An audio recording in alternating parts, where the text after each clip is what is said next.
Hay cosas que uno no debería contar a la ligera, cosas que te persiguen durante años, que te despiertan en mitad de la noche preguntándote si realmente ocurrieron o si tu mente, cansada de buscar respuestas en lugares imposibles, decidió inventar una historia que fuera más fácil de digerir que la cruda realidad. Pero cuando tienes entre tus manos documentos que no deberían existir, cuando escuchas testimonios que desafían todo lo que creíste saber sobre el tiempo y la profecía, cuando las coincidencias se acumulan de tal manera que negarlas resulta más absurdo que aceptarlas. Entonces comprendes que el silencio se convierte en cómplice de algo mucho más grande que tus propios miedos. Era el otoño de 1987 cuando mi vida se cruzó con algo que cambiaría para siempre mi forma de entender las predicciones de Michel de Nostredame. Yo había llegado a la región de Provence siguiendo una pista completamente diferente, investigando ciertos testimonios sobre apariciones que se repetían en esa zona con una frecuencia inquietante. Nunca imaginé que un desvío fortuito, una tarde lluviosa en la que busqué refugio en lo que parecía una biblioteca privada casi en ruinas, me conduciría hacia uno de los hallazgos más perturbadores de mi carrera como investigador. La casona se alzaba entre olivos centenarios con esa dignidad silenciosa que tienen los lugares donde el tiempo parece haberse detenido por propia voluntad. El hombre que me recibió en aquella biblioteca tenía 83 años. Se llamaba Henri Dubois, y durante las siguientes 4 horas me contaría una historia que aún hoy, décadas después, me resulta difícil de procesar completamente. Dubois había heredado aquella colección de su abuelo, quien a su vez la había recibido de una línea familiar que se remontaba directamente hasta los círculos más íntimos de los estudiosos de Nostradamus en el siglo XVI. Pero no se trataba de las cuartetas conocidas, de esos versos crípticos que han sido interpretados y reinterpretados hasta la saciedad por generaciones de investigadores. No, lo que Henri Dubois guardaba en aquellos estantes polvorientos era algo mucho más específico, mucho más directo y mucho más aterrador en su precisión. Me sirvió té en una taza despostillada mientras me explicaba que durante toda su vida había luchado contra la tentación de hacer públicos aquellos textos. Su abuelo le había advertido que cierta información no estaba destinada a circular libremente, que había momentos específicos en la historia en los que determinados conocimientos debían permanecer ocultos hasta que las circunstancias fueran las adecuadas. Pero Henry estaba enfermo, no tenía herederos directos, y algo en mi forma de hacer preguntas, algo en mi manera de escuchar sin juzgar, le había convencido de que quizá había llegado el momento de romper un silencio que había durado más de 4 siglos. Los documentos que me mostró aquella tarde estaban escritos en un francés arcaico que Henry dominaba gracias a años de estudio especializado. No eran cuartetas, sino textos en prosa, anotaciones que parecían corresponder a una especie de diario personal o cuaderno de trabajo donde Nostradamus había plasmado visiones que consideraba demasiado específicas, demasiado claras para ser incluidas en sus centurias oficiales. Y había algo en esos textos que me heló la sangre desde el primer momento, una fecha que aparecía repetida una y otra vez con una insistencia obsesiva, el año 2026. Henry me explicó que su familia había mantenido estos documentos en secreto durante generaciones por una razón muy específica. No se trataba solamente de proteger un legado histórico, era algo mucho más profundo y perturbador. Los textos no solo contenían predicciones para el año 2026, sino que también incluían fechas precisas, nombres de lugares, descripciones de eventos que resultaban tan detalladas que parecían más un registro histórico que una profecía, como si Nostradamus hubiera viajado al futuro y hubiera regresado para documentar lo que había visto allí. Mientras Henry me leía fragmentos traducidos de aquellos manuscritos, yo tomaba notas frenéticamente, pero al mismo tiempo una parte de mi mente se resistía a procesar la información. Había dedicado años a investigar fenómenos extraordinarios. Había documentado casos que desafiaban las leyes de la física tal como las entendemos, había hablado con testigos de eventos que la ciencia oficial consideraba imposibles. Pero esto era diferente. Esto tenía una precisión, una frialdad factual que resultaba mucho más inquietante que cualquier relato de ovnis o apariciones sobrenaturales. El bibliotecario me contó que en 3 ocasiones anteriores había estado a punto de hacer públicos estos documentos. La primera vez fue durante la Segunda Guerra Mundial, cuando algunos de los textos parecían describir eventos que se estaban desarrollando en tiempo real con una precisión escalofriante. La segunda ocasión fue en los años 60, cuando ciertos pasajes sobre cambios tecnológicos y sociales comenzaron a manifestarse exactamente como habían sido descritos siglos antes. La tercera vez fue a mediados de los 80, cuando Henry empezó a darse cuenta de que muchas de las predicciones específicas para las décadas finales del siglo XX se estaban cumpliendo con una exactitud que lo aterrorizaba. Pero en cada una de esas ocasiones algo había interferido para mantener el secreto. Durante la guerra, la biblioteca había sido requisada temporalmente por las autoridades alemanas, y cuando Henry recuperó el acceso, había decidido que era demasiado peligroso divulgar información que podría ser malinterpretada o utilizada con fines propagandísticos. En los años 60 había recibido visitas de personas que se identificaban como investigadores universitarios, pero cuyas preguntas y métodos le habían resultado tan sospechosos que decidió negar la existencia de cualquier documento relevante. En los 80, después de mencionar casualmente la existencia de estos textos a un contacto en la Universidad de Aix, había comenzado a recibir presiones sutiles pero constantes para que donara toda la colección a instituciones académicas que, según le habían explicado, estarían mejor capacitadas para preservar y estudiar materiales de semejante importancia histórica. Henry me miró directamente a los ojos cuando me dijo que había aprendido a reconocer el miedo disfrazado de interés académico. Había algo en la forma en que ciertas instituciones reaccionaban ante la mera mención de estos documentos que le había enseñado que no toda la curiosidad científica es genuina y que no toda la preservación histórica busca realmente preservar la historia tal como ocurrió. Me explicó que había decidido confiar en mí porque yo llegué allí por casualidad, sin buscar específicamente lo que él tenía, sin formar parte de ninguna red académica o institucional que pudiera tener intereses ocultos en controlar esa información. Esa tarde, mientras la lluvia golpeaba los cristales de la biblioteca y las sombras se alargaban entre los estantes, Henry me leyó 5 fragmentos específicos de los manuscritos de Nostradamus. 5 textos que, según su interpretación y la de los estudiosos familiares que lo habían precedido, se referían de manera inequívoca a eventos que tendrían lugar durante el año 2026.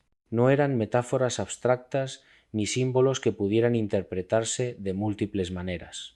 Eran descripciones precisas, fechas específicas, secuencias de eventos que se desarrollarían de manera concatenada a lo largo de los 12 meses de un año que, en aquel momento, aún quedaba casi 4 décadas en el futuro. Cuando salí de aquella biblioteca ya había oscurecido completamente. Henry me había permitido fotografiar algunos fragmentos de los textos originales, con la condición de que no los haría públicos hasta que él muriera o hasta que él mismo decidiera que había llegado el momento adecuado. Me había entregado traducciones completas de los 5 textos principales, junto con notas explicativas que habían sido compiladas por 3 generaciones de su familia. Y me había hecho una advertencia que aún resuena en mi memoria con la misma claridad que aquel día. No busque confirmaciones de estas predicciones en eventos actuales.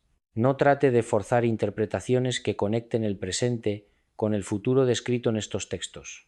Simplemente observe. El tiempo dirá si Michel vio realmente lo que creía haber visto.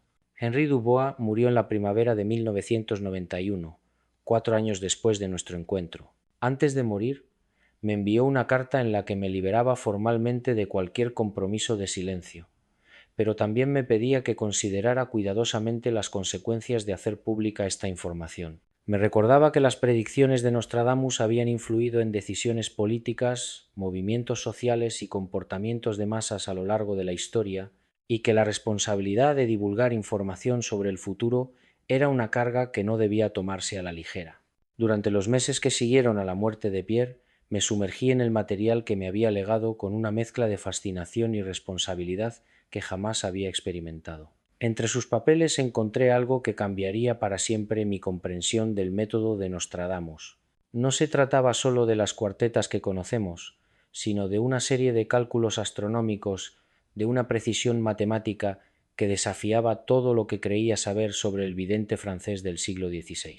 Pierre había documentado meticulosamente lo que él llamaba las señales temporales convergentes. Según sus investigaciones, Nostradamus no trabajaba únicamente con visiones místicas o intuiciones proféticas, sino que utilizaba un sistema de cálculos astronómicos extremadamente sofisticado para el siglo XVI, basado en ciclos planetarios, conjunciones astrales y lo que hoy conocemos como mecánica celeste. Los manuscritos mostraban tablas de posiciones planetarias calculadas con una precisión que no debería haber sido posible en aquella época, cuando ni siquiera existían telescopios. Pero había algo más inquietante. Entre las cuartetas tradicionalmente atribuidas al año 2026, Pierre había identificado lo que denominaba el patrón del 26. En la Centuria VII, cuarteta 14, encontramos estos versos que durante siglos habían sido interpretados de múltiples maneras. Cuando el gran año del jubileo llegue y la tierra tiemble bajo nuevos cielos, el sexto y el 20 se unirán en el tiempo del gran cambio. La referencia al sexto y el 20 había sido tradicionalmente interpretada como una fecha, pero Pierre había descubierto algo más profundo. Me llevó semanas comprender la magnitud de lo que había encontrado. El número 26 aparecía de forma recurrente no solo en las cuartetas relacionadas con nuestro tiempo, sino en contextos aparentemente inconexos a lo largo de toda la obra de Nostradamus. En la Centuria III, cuartea 92, habla de los 26 años del águila solitaria, una referencia que los especialistas han debatido durante décadas.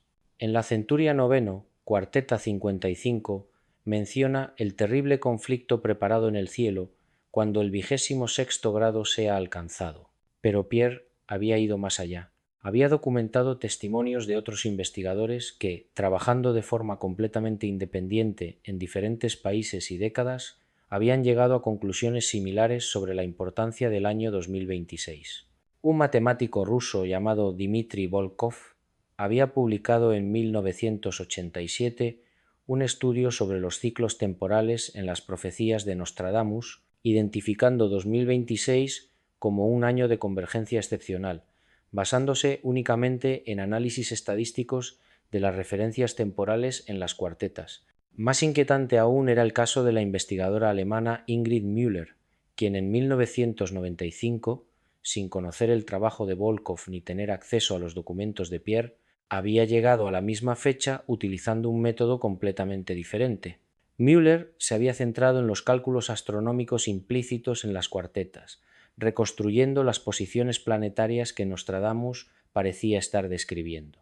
Su conclusión era categórica. Las configuraciones astrales que aparecían de forma recurrente en las profecías más significativas se alinearían de manera extraordinaria en el año 2026. Durante mi investigación contacté con ambos investigadores. Volkov había muerto en 2003, pero su viuda conservaba todos sus archivos. Müller seguía viva, aunque retirada de la investigación académica después de haber sufrido lo que ella describía como hostigamiento institucional por sus conclusiones sobre Nostradamus.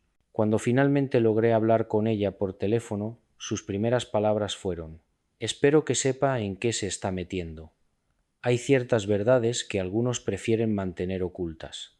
Lo que Ingrid me contó durante esa conversación me dejó profundamente intranquilo. Según sus cálculos, realizados con software astronómico moderno, las posiciones planetarias del año 2026 coincidían de manera extraordinaria con las descripciones que Nostradamus había hecho en varias cuartetas clave. Pero había algo más. El 14 de abril de 2026 se produciría una conjunción planetaria que no se había dado desde el año 1524, precisamente la época en que Nostradamus comenzó a escribir sus profecías más importantes. La precisión matemática de estos cálculos me obligó a reconsiderar todo lo que creía saber sobre Michel de Nostredame. ¿Cómo pudo un hombre del siglo XVI, por muy erudito que fuera, realizar cálculos astronómicos que se verifican con exactitud utilizando tecnología moderna? Las tablas planetarias de la época contenían errores significativos, y los métodos de cálculo disponibles no permitían la precisión que sus predicciones parecían requerir. Pierre había documentado otra coincidencia perturbadora. En sus archivos encontré referencias a un manuscrito perdido de Nostradamus, mencionado en cartas de la época pero nunca encontrado. titulado Los cálculos del tiempo final. Según las referencias históricas, este manuscrito contenía fórmulas matemáticas para determinar fechas específicas de eventos futuros. Un inventario de la biblioteca de Nostradamus, realizado después de su muerte en 1566, menciona un volumen de cálculos astronómicos para los años venideros, escrito en cifra secreta. Lo más inquietante era que el número 26 aparecía también en contextos que no tenían relación aparente con las profecías. Durante mis pesquisas, descubrí que Nostradamus había vivido exactamente 26 años después de comenzar a escribir las centurias, que había predicho su propia muerte con una exactitud de 26 días, que el total de cuartetas auténticamente atribuibles a él sumaba un múltiplo exacto de 26. ¿Casualidad? ¿Obsesión numerológica? ¿O algo más profundo que se nos escapa? Mientras revisaba una y otra vez los documentos de Pierre, no podía evitar la sensación de que el patrón del 26 era demasiado consistente para ser fortuito. Era como si Nostradamus hubiera estructurado conscientemente su obra alrededor de este número, como si fuera una clave temporal que señalaba hacia un momento específico en la historia. Los testimonios independientes de Volkov y Müller añadían una dimensión inquietante a todo esto. Cómo tres investigadores, trabajando en épocas y países diferentes, con metodologías completamente distintas, habían llegado a la misma conclusión sobre la importancia del año 2026. ¿Era posible que las cuartetas de Nostradamus contuvieran un código temporal que sólo se volvía evidente cuando se aplicaban herramientas de análisis modernas?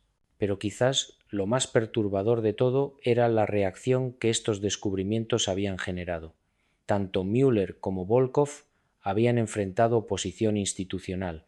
Pierre había mantenido sus investigaciones en secreto durante décadas. ¿Por qué la perspectiva de que las profecías de Nostradamus pudieran tener una base matemática sólida generaba tanto rechazo? ¿Qué implicaciones tendría para nuestra comprensión de la naturaleza del tiempo y la posibilidad de conocer el futuro?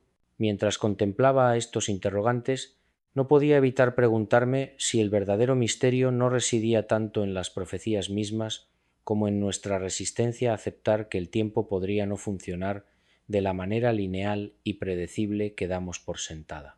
Quizás Nostradamus había descubierto algo sobre la naturaleza del tiempo que aún no estamos preparados para comprender.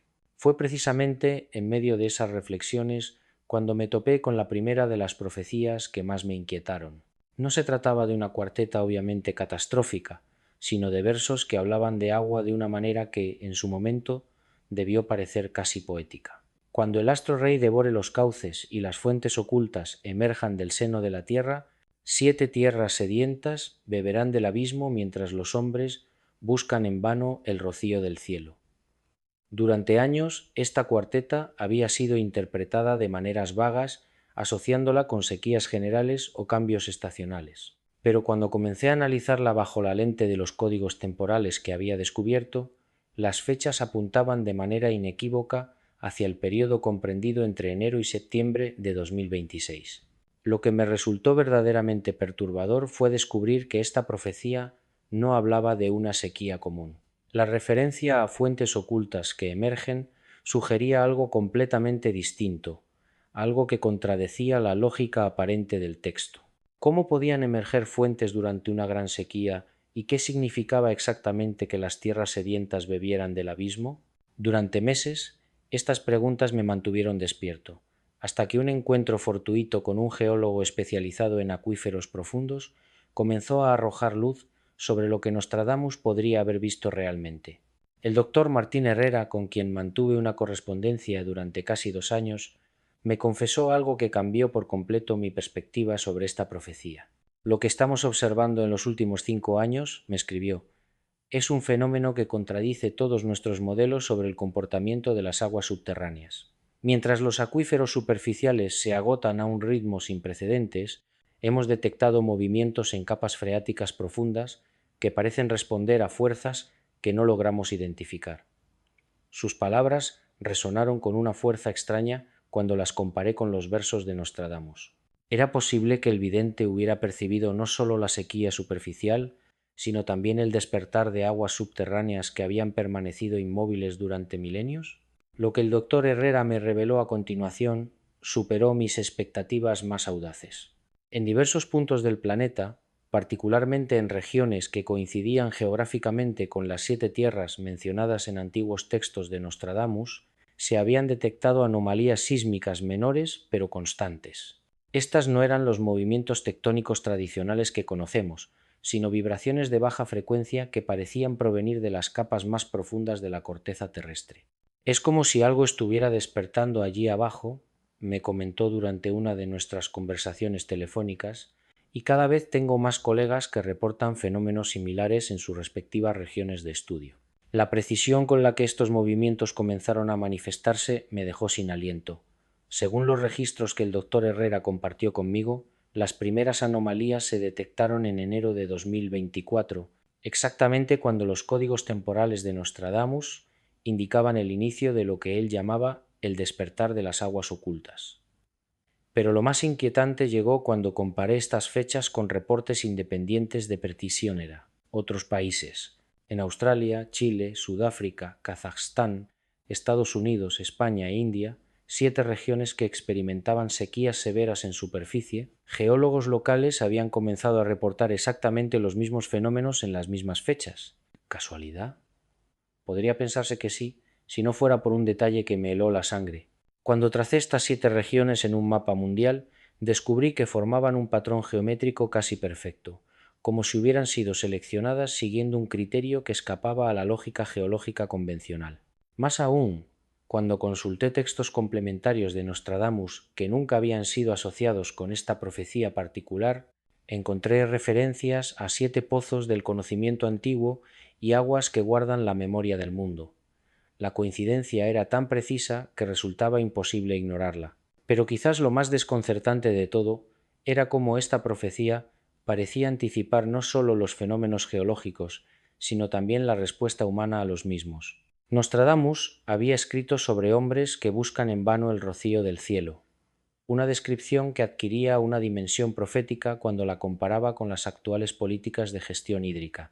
Mientras los gobiernos invertían billones en tecnologías de lluvia artificial y desalinización masiva, mirando obsesivamente hacia arriba en busca de soluciones, la verdadera fuente de agua parecía estar emergiendo desde abajo, desde profundidades que la humanidad había dado por perdidas o inexploradas. Durante mis investigaciones, tuve acceso a informes confidenciales de empresas de perforación que habían sido contratadas por gobiernos para buscar nuevos acuíferos en estas regiones críticas. Lo que encontraron los dejó perplejos. En lugar de capas freáticas agotadas, como esperaban según todos los modelos predictivos, descubrieron reservas de agua a profundidades consideradas imposibles, con características químicas y minerales que no correspondían a ninguna clasificación conocida. Algunas de estas aguas presentaban propiedades que sugerían haber permanecido aisladas durante periodos geológicos tan extensos que precedían a la aparición de la vida compleja en la Tierra. Un ingeniero de perforación, que prefirió mantener su anonimato, me contó sobre un incidente que ocurrió en el desierto de Atacama durante el verano de 2025. Estábamos perforando a una profundidad de casi 3.000 metros, cuando algo cambió completamente. Me relató con una mezcla de asombro e inquietud en la voz. De repente, la perforadora comenzó a vibrar de una manera que nunca habíamos experimentado, y cuando extrajimos las muestras, encontramos agua que parecía emanar una luz tenue propia. Los análisis posteriores revelaron concentraciones minerales que no aparecen en ningún manual de geología que conozcamos. Estos testimonios me llevaron a replantear completamente mi interpretación de la profecía. Nostradamus no había visto simplemente una sequía seguida de un descubrimiento fortuito de agua subterránea. Había percibido algo mucho más complejo y misterioso, un despertar simultáneo de fuerzas terrestres que conectaban la crisis hídrica superficial con secretos geológicos profundos que la humanidad estaba a punto de descubrir. La referencia al abismo comenzaba a cobrar un significado literal que me producía escalofríos. Lo que más me perturbaba era la precisión temporal de todo este proceso. Si los cálculos basados en los códigos de Nostradamus eran correctos, estábamos apenas en las fases iniciales de un fenómeno que alcanzaría su clímax entre agosto y septiembre de 2026. Las fuentes ocultas que ya comenzaban a emerger en diversos puntos del planeta serían solo el preludio de algo mucho más significativo. La pregunta que me obsesionaba era si la humanidad estaría preparada para lo que estos descubrimientos podrían implicar, no solo en términos de recursos hídricos, sino de conocimiento sobre la naturaleza misma de nuestro planeta. Mientras reflexionaba sobre estas posibilidades, no podía evitar preguntarme si Nostradamus había visto algo que trascendía la simple predicción de eventos futuros. ¿Había percibido acaso un momento en el que la Tierra misma revelaría secretos que había guardado durante eras geológicas enteras? ¿Y qué implicaciones tendría para nuestra comprensión del mundo el descubrimiento de que existe vida o información en las profundidades que creíamos absolutamente estériles? Esa reflexión me llevó inevitablemente hacia la segunda profecía, quizá la más inquietante de todas las que pude descifrar en los textos de Michel de Nostredame. He pasado meses analizando la cuarteta que habla del día en que tres luces coronarán el mediodía, y debo confesarte que cada vez que leo esos versos siento como si estuviera asomándome a un abismo de conocimiento que mi mente racional se niega a aceptar completamente. Cuando el sol se multiplique en tres al mediodía y las sombras dancen confusas sobre la tierra, los hombres alzarán sus rostros al cielo con terror, pues el orden celeste habrá sido quebrantado ante sus ojos. La traducción del francés antiguo siempre presenta desafíos, pero hay palabras en esta cuarteta que aparecen con una claridad cristalina, como si Nostradamus hubiera querido asegurarse de que comprendiéramos exactamente a qué se refería.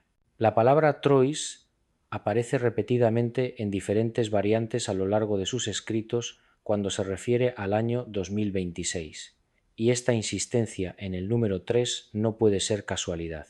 Durante mi investigación, busqué cualquier fenómeno atmosférico conocido que pudiera producir la visión de múltiples soles en el cielo. Los parhelios, o soles fantasma, son efectos ópticos bien documentados que ocurren cuando cristales de hielo en la atmósfera refractan la luz solar, creando la ilusión de dos o más soles brillando simultáneamente. Sin embargo, estos fenómenos son relativamente comunes en latitudes frías y difícilmente justificarían el tono apocalíptico que Nostradamus emplea en sus versos. Fue entonces cuando contacté al doctor Miguel Hernández Ibarra, un astrofísico solar del Instituto de Astrofísica de Canarias, cuya reputación en el campo de las anomalías solares es indiscutible. Lo que me contó durante nuestra conversación de 3 horas cambió completamente mi perspectiva sobre esta profecía. Mira, JJ, me dijo con esa seriedad que caracteriza a los científicos cuando tocan temas que los incomodan, estamos observando comportamientos en nuestra estrella que no encajan con los modelos predictivos que hemos usado durante décadas. El ciclo solar 25, que alcanzará su máximo precisamente en 2025 y 2026, está mostrando características que no habíamos visto antes. Me explicó que los telescopios espaciales están registrando actividad en regiones del Sol que tradicionalmente permanecían dormidas, como si hubiera despertado algo en el núcleo de nuestra estrella que llevaba siglos en reposo. Las llamaradas solares previstas para 2026 podrían ser de una magnitud tal que afecten no solo nuestros sistemas de comunicación, sino la misma percepción visual que tenemos del Sol desde la Tierra. Imagínate, continuó el doctor, una llamarada lo suficientemente intensa como para crear efectos de refracción atmosférica a escala planetaria. No estamos hablando de auroras boreales. Estamos hablando de fenómenos que podrían hacer que el Sol aparente dividirse o multiplicarse visualmente durante horas o incluso días. Esta explicación científica debería haberme tranquilizado, pero en lugar de eso profundizó mi inquietud. ¿Cómo pudo Nostradamus en el siglo XVI describir con tal precisión un fenómeno que requiere conocimientos de astrofísica solar que no se desarrollarían hasta 500 años después? ¿Y por qué utilizó específicamente la palabra terror para describir la reacción humana ante este evento? Profundicé entonces en el simbolismo del número 3 en los escritos de Nostradamus, y lo que encontré me perturbó aún más. No se trata simplemente de un número recurrente en sus profecías. Es como si el 3 funcionara como una clave, un código que conecta diferentes niveles de realidad en su visión del futuro. En la simbología esotérica que Nostradamus conocía profundamente, el 3 representa la síntesis, el punto donde se unen lo divino, lo humano y lo natural. Cuando habla de 3 soles, se está refiriendo realmente a un fenómeno astronómico ¿O está utilizando una metáfora para describir la convergencia de tres fuerzas o realidades que normalmente permanecen separadas? La respuesta llegó de manera inesperada cuando entrevisté a la doctora Carmen Soto Vega, una meteoróloga especializada en fenómenos atmosféricos extremos del Centro Nacional de Predicción Climática. Sus investigaciones sobre las predicciones meteorológicas para 2026 revelaron patrones que deberían mantenerse clasificados, pero que decidió compartir conmigo porque, según sus propias palabras, la gente tiene derecho a saber lo que se avecina. Los modelos climáticos más avanzados sugieren que en enero de 2026 se producirá una convergencia atmosférica sin precedentes, donde tres sistemas de alta presión se encontrarán sobre Europa occidental, creando condiciones ideales para fenómenos ópticos masivos. Pero lo más inquietante de todo es que esta convergencia coincide exactamente con el pico de actividad solar previsto, como si el cosmos mismo hubiera orquestado una sincronía perfecta entre los fenómenos terrestres y celestiales. Es como si, me confesó la doctora con voz temblorosa, la atmósfera y el Sol estuvieran colaborando para producir algo que nunca hemos visto. Los algoritmos no pueden procesarlo porque no existe precedente histórico. Durante mis noches de insomnio, reflexionando sobre estos datos, no puedo evitar preguntarme si Nostradamus vio algo más que un simple fenómeno astronómico. Cuando describe a los hombres alzando sus rostros al cielo con terror, ¿está hablando del miedo natural ante lo desconocido? ¿O está sugiriendo que la humanidad comprenderá, en ese momento de triple luminosidad, algo fundamental sobre la naturaleza de su existencia que preferiría no saber? El simbolismo del 3 se extiende más allá de lo puramente numerológico en los textos de Nostradamus. Representa también la Trinidad del tiempo, pasado, presente y futuro convergiendo en un mismo instante. Si esta interpretación es correcta, el fenómeno de los tres soles no sería solo un espectáculo visual, sino un momento de revelación temporal donde la humanidad podría ver simultáneamente lo que fue, lo que es y lo que será. He consultado textos de astronomía antigua y he encontrado referencias similares en culturas que jamás tuvieron contacto entre sí. Los mayas hablaban del día en que el jaguar solar se dividiría en tres para mostrar los tres mundos. Los antiguos egipcios mencionaban una época en que Ra se multiplicaría ante los ojos de los hombres para revelar los secretos del tiempo.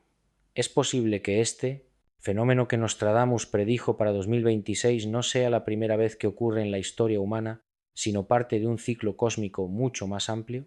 La pregunta que me mantiene despierto no es si este fenómeno va a ocurrir. Los datos científicos parecen confirmarlo desde múltiples perspectivas.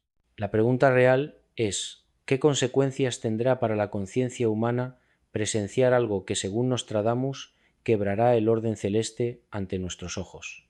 ¿Estamos preparados para ver el cielo comportarse de manera que desafíe todo lo que creemos saber sobre la naturaleza? ¿Y qué significa realmente que las sombras dancen confusas sobre la tierra? Porque si hay algo que he aprendido después de décadas investigando lo imposible, es que los fenómenos más extraordinarios no son aquellos que cambian el mundo físico, sino los que transforman irrevocablemente nuestra percepción de la realidad. Y precisamente de transformaciones irrevocables se trata la tercera profecía que encontré en los manuscritos de Nostradamus, una que me ha quitado el sueño durante meses y que, les confieso, me ha obligado a replantear todo lo que creía saber sobre el futuro de nuestra especie. Porque cuando el visionario francés escribió sobre el metal que pensará como el hombre y la sangre que fluirá sin vida, no estaba hablando de alguna alegoría medieval distante. Estaba describiendo, con una precisión que me eriza la piel, lo que está sucediendo ahora mismo en los laboratorios más avanzados del mundo.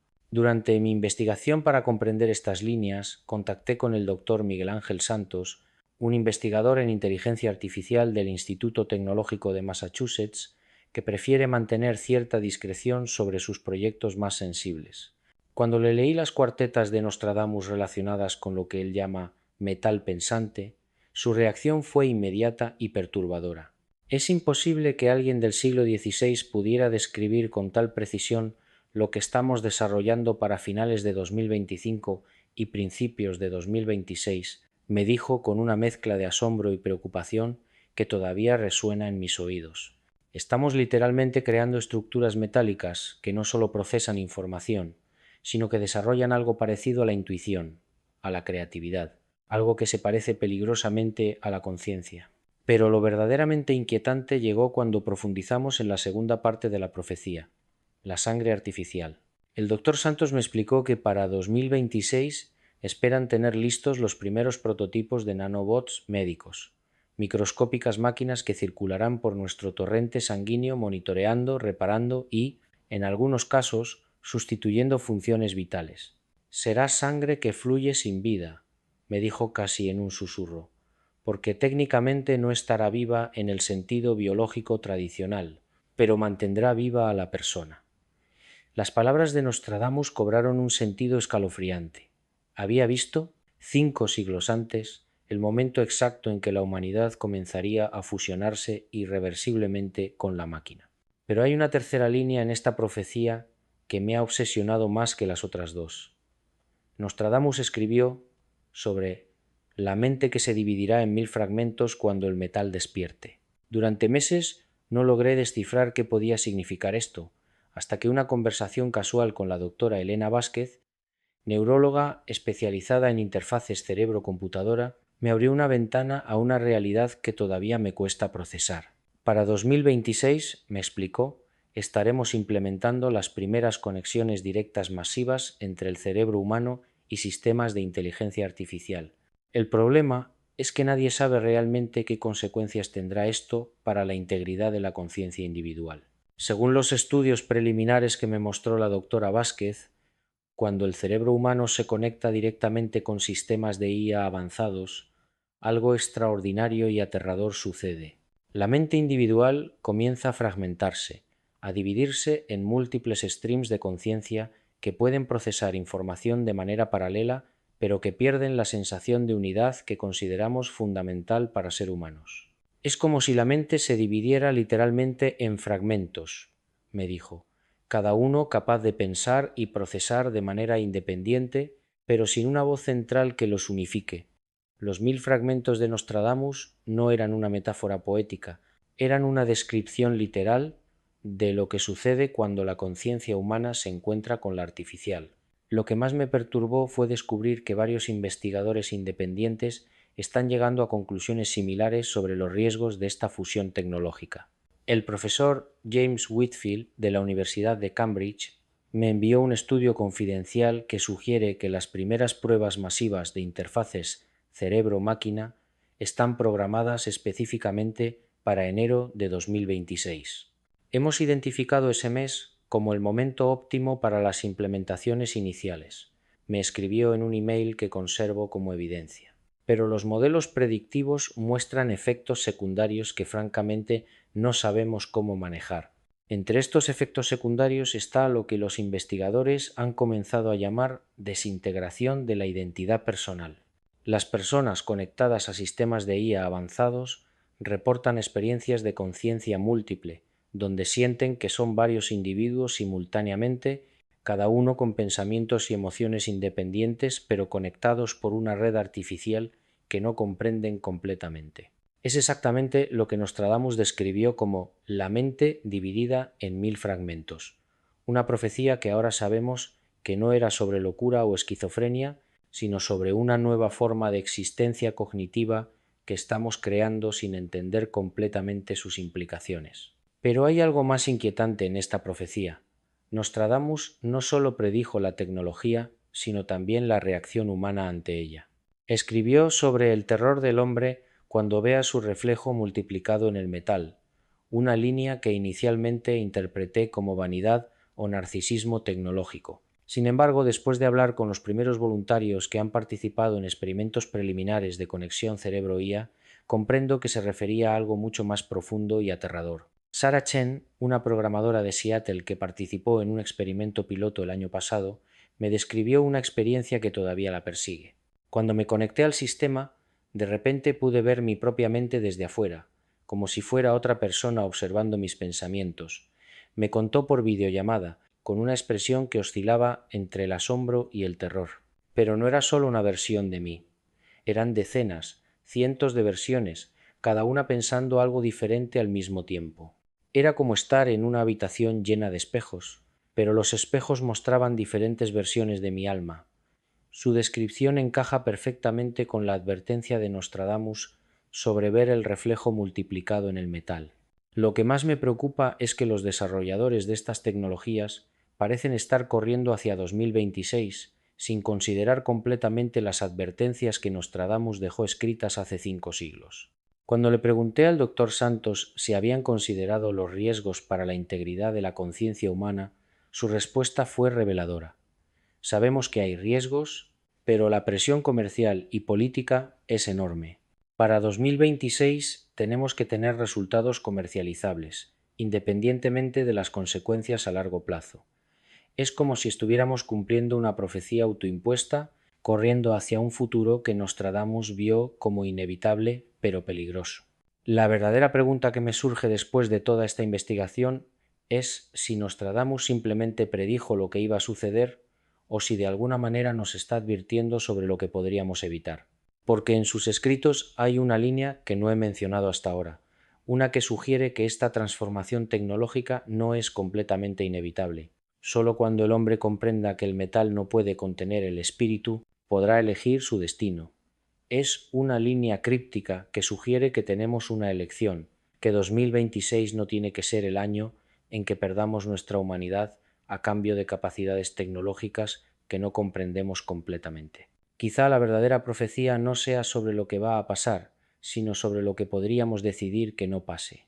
Pero para eso tendríamos que estar dispuestos a escuchar las advertencias de un hombre que vio el futuro y decidió dejarnos pistas para navegarlo.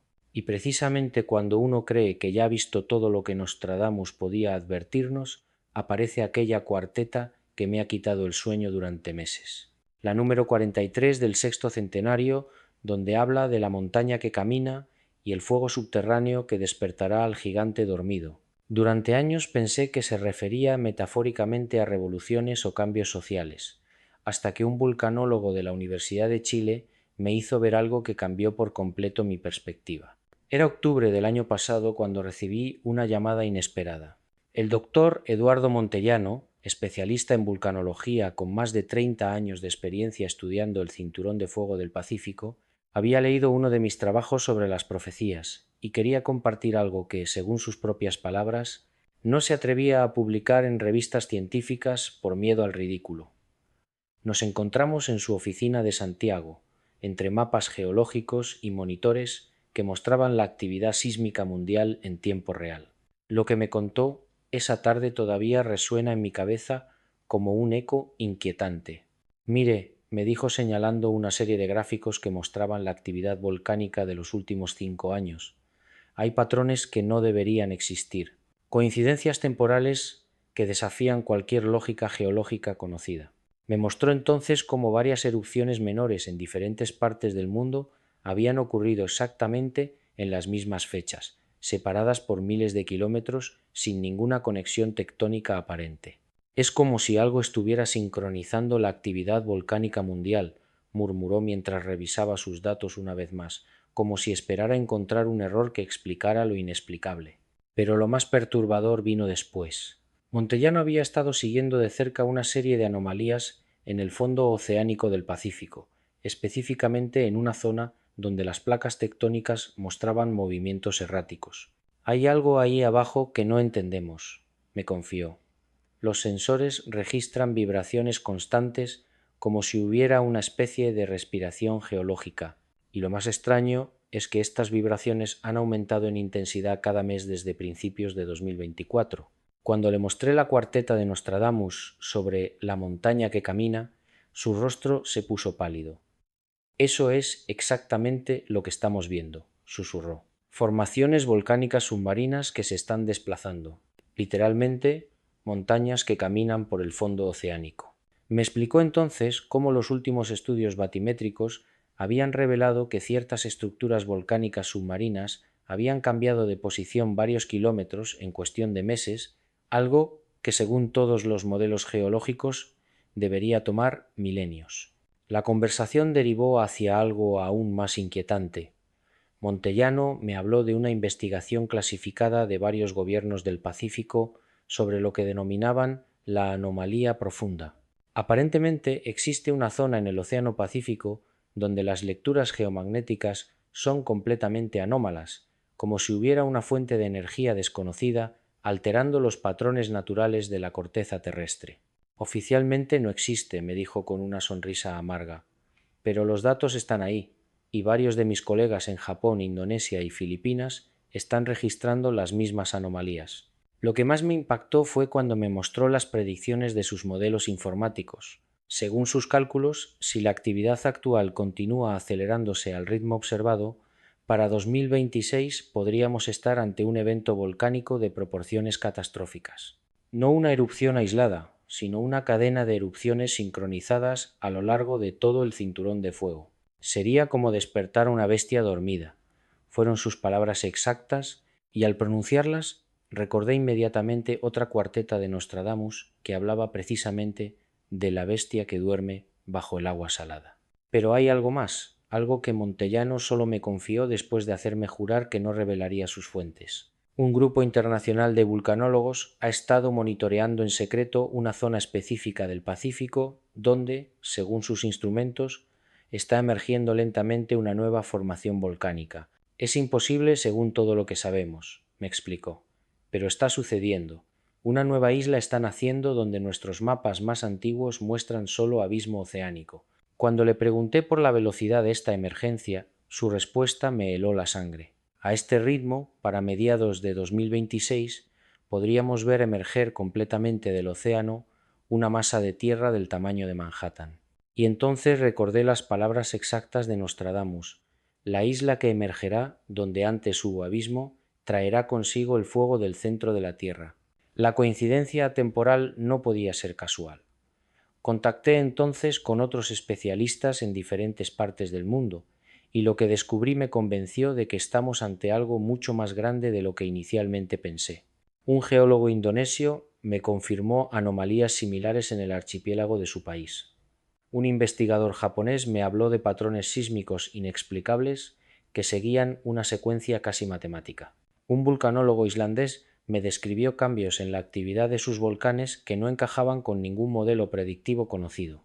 Todos mencionaron lo mismo: algo está cambiando en el comportamiento geológico de nuestro planeta, y ese cambio parece estar acelerándose hacia una fecha específica que, curiosamente, coincide con las predicciones temporales que varios investigadores de Nostradamus habían calculado para 2026. ¿Casualidad?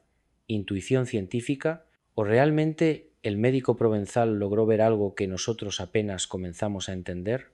Lo más perturbador de todo esto es que, según Montellano, los gobiernos sí están al tanto.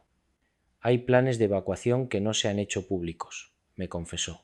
Protocolos de emergencia para eventos geológicos de magnitud global que oficialmente no se esperan.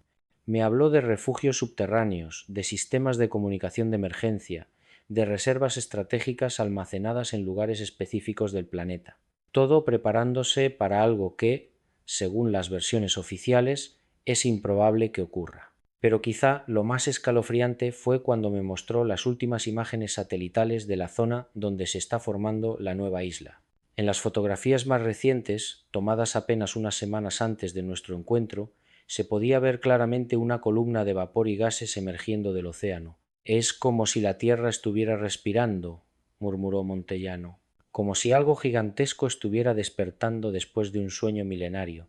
¿Estamos realmente ante el despertar de la bestia dormida que vislumbró Nostradamus?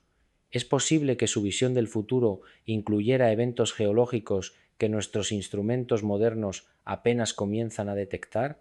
O tal vez, y esto es lo que más me inquieta, la verdadera profecía no sea sobre un evento natural inevitable, sino sobre nuestra capacidad de reconocer las señales cuando la propia Tierra nos está enviando un mensaje que preferimos ignorar. Pero detengámonos aquí un momento, porque hay algo que no les he contado, algo que descubrí hace 2 años, mientras revisaba por enésima vez las cuartetas más controvertidas del vidente de salón. Fue una noche fría de invierno cuando me topé con unos versos que habían pasado desapercibidos para la mayoría de intérpretes, quizá porque su significado parecía demasiado abstracto, demasiado poético para ser tomado en serio. Pero yo había aprendido, después de décadas siguiendo las huellas de lo imposible, que Nostradamus nunca escribía por escribir. Cada palabra tenía un propósito, cada imagen contenía una clave. Del hielo vendrá el águila que no es águila, y sus palabras serán como miel que une lo que el furor dividió. El pastor sin rebaño encontrará su grey en los corazones que sangran, y desde el norte descenderá quien llevará el bastón de la concordia. Estas líneas, perdidas entre otras profecías más llamativas, comenzaron a cobrar un sentido perturbador cuando las puse en perspectiva con lo que está ocurriendo en el tablero geopolítico mundial. Un líder que surgirá desde el norte, un águila que no es águila, palabras que unirán lo dividido. Durante meses intenté descifrar qué podía significar esa imagen del águila que no es águila. Consulté expertos en simbología medieval, revisé tratados herméticos, busqué referencias cruzadas en otras cuartetas. Fue hasta que comencé a observar los movimientos políticos actuales que una posibilidad empezó a tomar forma en mi mente. El águila ha sido históricamente el símbolo del poder imperial, de las grandes naciones que dominan desde las alturas. Estados Unidos, Alemania, Roma, todas han adoptado el águila como emblema de su supremacía. Pero Nostradamus habla de el águila que no es águila. ¿Acaso se refiere a una nación que aparenta poder pero que en realidad representa algo completamente distinto? ¿O tal vez a un líder que emerge de una región tradicionalmente asociada con el poder, pero que llega con una naturaleza completamente opuesta a lo esperado? Hace 6 meses tuve una conversación que no puedo olvidar. Estaba entrevistando a un analista político europeo, alguien cuyo nombre no puedo mencionar por razones obvias, pero cuya credibilidad en círculos internacionales es incuestionable. Le mostré estos versos de Nostradamus, sin revelarle de dónde provenían, y le pedí su interpretación desde una perspectiva puramente geopolítica. Su respuesta me dejó frío. Mira, me dijo, encendiendo su pipa con manos que temblaban ligeramente, hay movimientos que están ocurriendo en el norte de Europa, cambios en el liderazgo político que nadie está tomando en serio porque parecen demasiado progresistas, demasiado idealísticos para sobrevivir en el mundo real del poder. Pero yo he visto estos patrones antes. A veces, cuando el mundo está al borde del colapso, emerge alguien que nadie vio venir. Alguien que habla un lenguaje completamente nuevo. Las palabras de este hombre resonaron en mi cabeza durante semanas. Porque efectivamente, cuando uno observa el panorama político actual, hay algo que se está gestando en las regiones nórdicas, algo que desafía los paradigmas tradicionales del liderazgo. No se trata solo de políticos convencionales, sino de figuras que emergen desde movimientos ciudadanos, desde organizaciones que priorizan la cooperación sobre la competencia, la sostenibilidad sobre el crecimiento desmedido. Son líderes que, paradójicamente, obtienen su fuerza no de la imposición, sino de la capacidad de escucha. ¿Es esto lo que Nostradamus vislumbró como palabras que serán como miel que une lo que el furor dividió? Pero hay algo más, algo que me llevó meses entender completamente. La referencia al pastor sin rebaño que encuentra su grey en los corazones que sangran.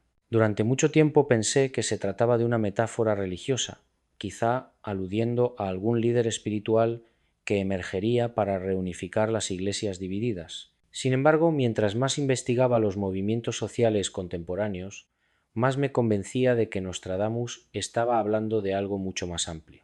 Un líder político que no surge de las estructuras tradicionales del poder, sino que encuentra su base de apoyo entre aquellos que han sido marginados, heridos por los sistemas actuales. Los corazones que sangran podrían ser las víctimas de las crisis económicas, los refugiados, los jóvenes desilusionados con las promesas vacías de la política convencional.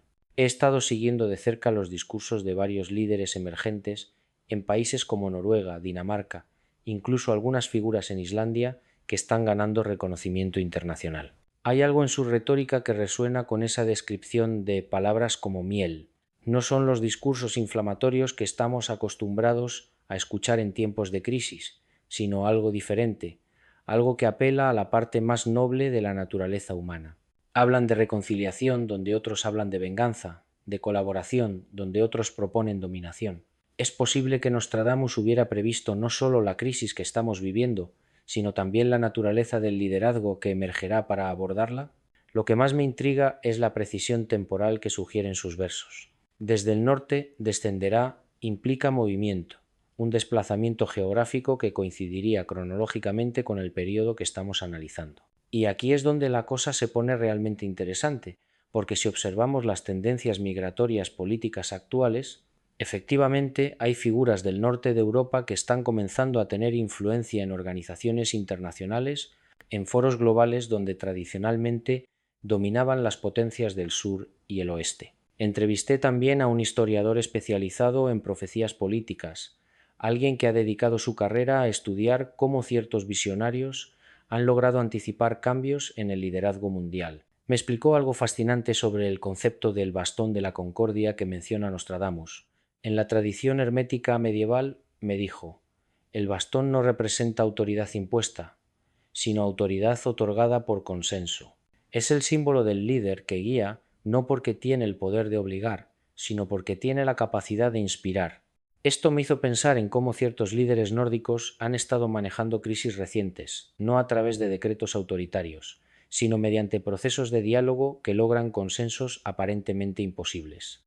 Pero quizá lo más inquietante de esta quinta profecía es cómo encaja con el contexto más amplio que hemos estado analizando. Si efectivamente estamos ante el umbral de transformaciones geológicas, climáticas y sociales, como sugieren las profecías anteriores, entonces la emergencia de un nuevo tipo de liderazgo no sería solo una posibilidad, sino una necesidad evolutiva. Los líderes tradicionales, formados en paradigmas de competencia y dominación, simplemente no tendrían las herramientas mentales para navegar un mundo que requiere cooperación y adaptabilidad. Me pregunto si ustedes han notado, como yo, que en los últimos años ha habido una serie de accidentes políticos, situaciones donde candidatos considerados imposibles han llegado al poder no por sus campañas, sino porque representaban algo que la gente necesitaba sin saber que lo necesitaba. Y si estos no son accidentes, sino síntomas de un cambio más profundo en la conciencia colectiva, y si Nostradamus percibió no solo eventos específicos, sino patrones evolutivos en la forma como los seres humanos se organizan en tiempos de crisis extrema, hay algo en estos versos que me hace pensar que el líder del norte no será alguien que busque el poder, sino alguien sobre quien el poder recaiga casi por accidente, porque las circunstancias no dejarán otra opción.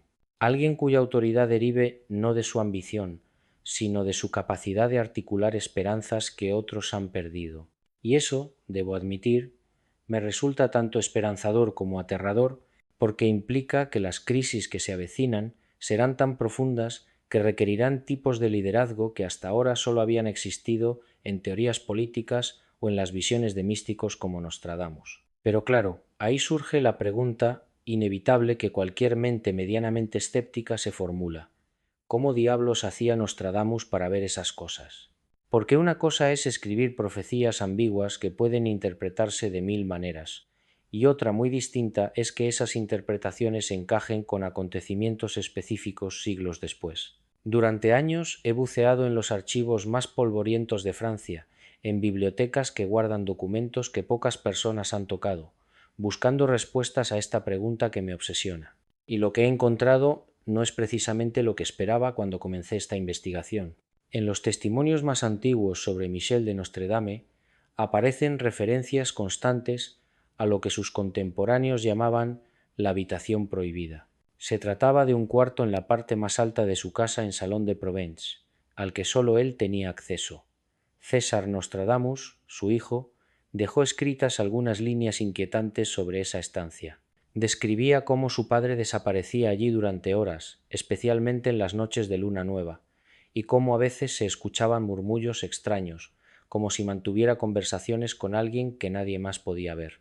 Los sirvientes de la casa, según consta en cartas de la época, evitaban subir a esa planta después del atardecer, no por miedo a Nostradamus, sino por lo que llamaban las presencias. He tenido acceso a un inventario realizado tras la muerte del profeta, un documento que permaneció oculto en los archivos vaticanos durante 400 años. En ese inventario aparecen objetos que resultan desconcertantes. Un espejo de bronce pulido de dimensiones considerables, específicamente diseñado según especificaciones que Nostradamus había dado a un artesano de Lyon. Varios recipientes de agua de manantial, que debían renovarse cada 3 días según instrucciones precisas que dejó escritas. Un astrolabio de una complejidad inusual para la época, con marcas adicionales que no correspondían a ningún sistema astronómico conocido. Y algo que me llamó especialmente la atención: una serie de cristales de cuarzo tallados con símbolos que ningún especialista en esoterismo medieval ha logrado identificar completamente. Lo fascinante es que estas no son invenciones mías ni teorías especulativas. Existen testimonios directos de personas que presenciaron los rituales de Nostradamus. Jean de Chevigny, uno de sus discípulos más cercanos, dejó un relato detallado de lo que presenció una noche de enero de 1554. Describe cómo Nostradamus se sentaba frente al espejo de bronce con recipientes de agua dispuestos en una configuración específica alrededor de la habitación. Según Chevigny, el maestro entraba en lo que él describía como un sueño despierto, donde sus ojos permanecían abiertos pero parecían no ver lo que tenía delante, sino algo mucho más lejano en el tiempo. El testimonio de Chevigny incluye un detalle que me ha perseguido durante meses. Afirma que durante esos trances Nostradamus hablaba en lo que parecían ser varios idiomas diferentes, algunos de los cuales sonaban completamente desconocidos. Pero lo más inquietante es que, según este discípulo, a veces el profeta parecía mantener diálogos, como si respondiera a preguntas que sólo él podía escuchar. Y en más de una ocasión, Chevigny asegura haber escuchado otras voces en la habitación, voces que no provenían de la garganta de su maestro. Ahora bien, podríamos descartar todo esto como superstición medieval si no fuera porque los conocimientos astronómicos que Nostradamus demostró en sus cuartetas van mucho más allá de lo que la ciencia de su época podría explicar. He pasado semanas consultando con astrónomos especializados en historia de la ciencia, y lo que me han confirmado es perturbador. En varias de sus profecías, Nostradamus hace referencias a fenómenos celestiales que no fueron oficialmente descubiertos hasta siglos después. Menciona la influencia de planetas cuya existencia no fue confirmada hasta el siglo XVIII y XIX. Habla de eclipses con una precisión que requiere cálculos que en su época eran imposibles de realizar. Un ejemplo concreto que me ha dejado sin palabras aparece en la cuarteta Octi 71, donde hace referencia a lo que claramente describe como el paso de un cometa que traerá desolación a las costas del gran imperio del oeste. Los cálculos modernos nos permiten saber que ese cometa pasó efectivamente por nuestro sistema solar en 1910, causando pánico mundial. Pero Nostradamus escribió esa cuarteta en 1558, cuando la ciencia de su época no tenía manera de predecir órbitas cometarias con esa precisión. ¿Cómo es posible? La respuesta, según he podido reconstruir a partir de sus propios escritos privados, radica en lo que él llamaba la visión doble. En cartas dirigidas a su hijo César, Nostradamus explica que durante sus sesiones de contemplación experimentaba una extraña duplicación de la conciencia. Una parte de su mente permanecía anclada en el presente, mientras otra parecía desplazarse por lo que él describía como los corredores del tiempo. Estos escritos, que permanecieron secretos durante siglos, contienen diagramas y anotaciones que sugieren un entendimiento del tiempo no como una línea recta, sino como una espiral donde diferentes momentos pueden tocarse bajo ciertas condiciones. Pero aquí viene lo realmente inquietante de todo esto. Nostradamus no escribía sus profecías de manera espontánea. Tenía un sistema, un método muy específico que seguía rigurosamente. Según los documentos que he conseguido consultar, cada cuarteta era el resultado de múltiples sesiones de contemplación donde él sometía sus visiones a lo que llamaba la prueba de la repetición. Una profecía sólo era considerada válida si la misma imagen se presentaba al menos en 3 sesiones diferentes, separadas por intervalos de luna nueva. Y ahí está la clave de por qué escribía en clave, por qué sus profecías son tan deliberadamente ambiguas. En varias cartas privadas, Nostradamus explica que las visiones llegaban a él no como secuencias de eventos claros, sino como imágenes superpuestas, sensaciones, impresiones que debía interpretar. Veía símbolos, colores, emociones, pero raramente contextos completos. Era como si observara la historia futura a través de un cristal empañado, donde las formas se adivinan, pero los detalles permanecen borrosos. Más importante aún, tenía perfecta conciencia del peligro que suponía revelar el futuro de manera demasiado explícita.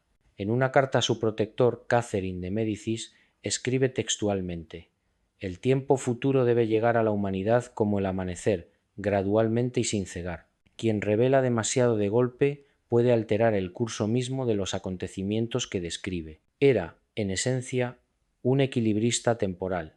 compartiendo suficiente información para que sus profecías sirvieran de advertencia, pero manteniéndolas lo bastante veladas para no interferir con el libre albedrío humano.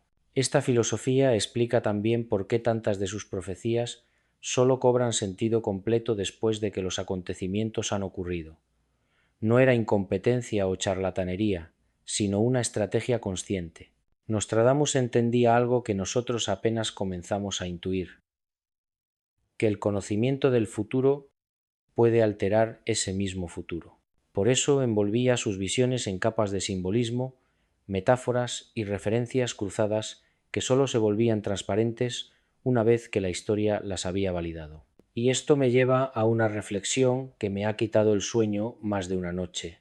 Si Nostradamus realmente tuvo acceso a métodos para percibir acontecimientos futuros, si sus técnicas de contemplación le permitían traspasar las barreras normales del tiempo, ¿qué otras cosas vio que decidió no escribir nunca?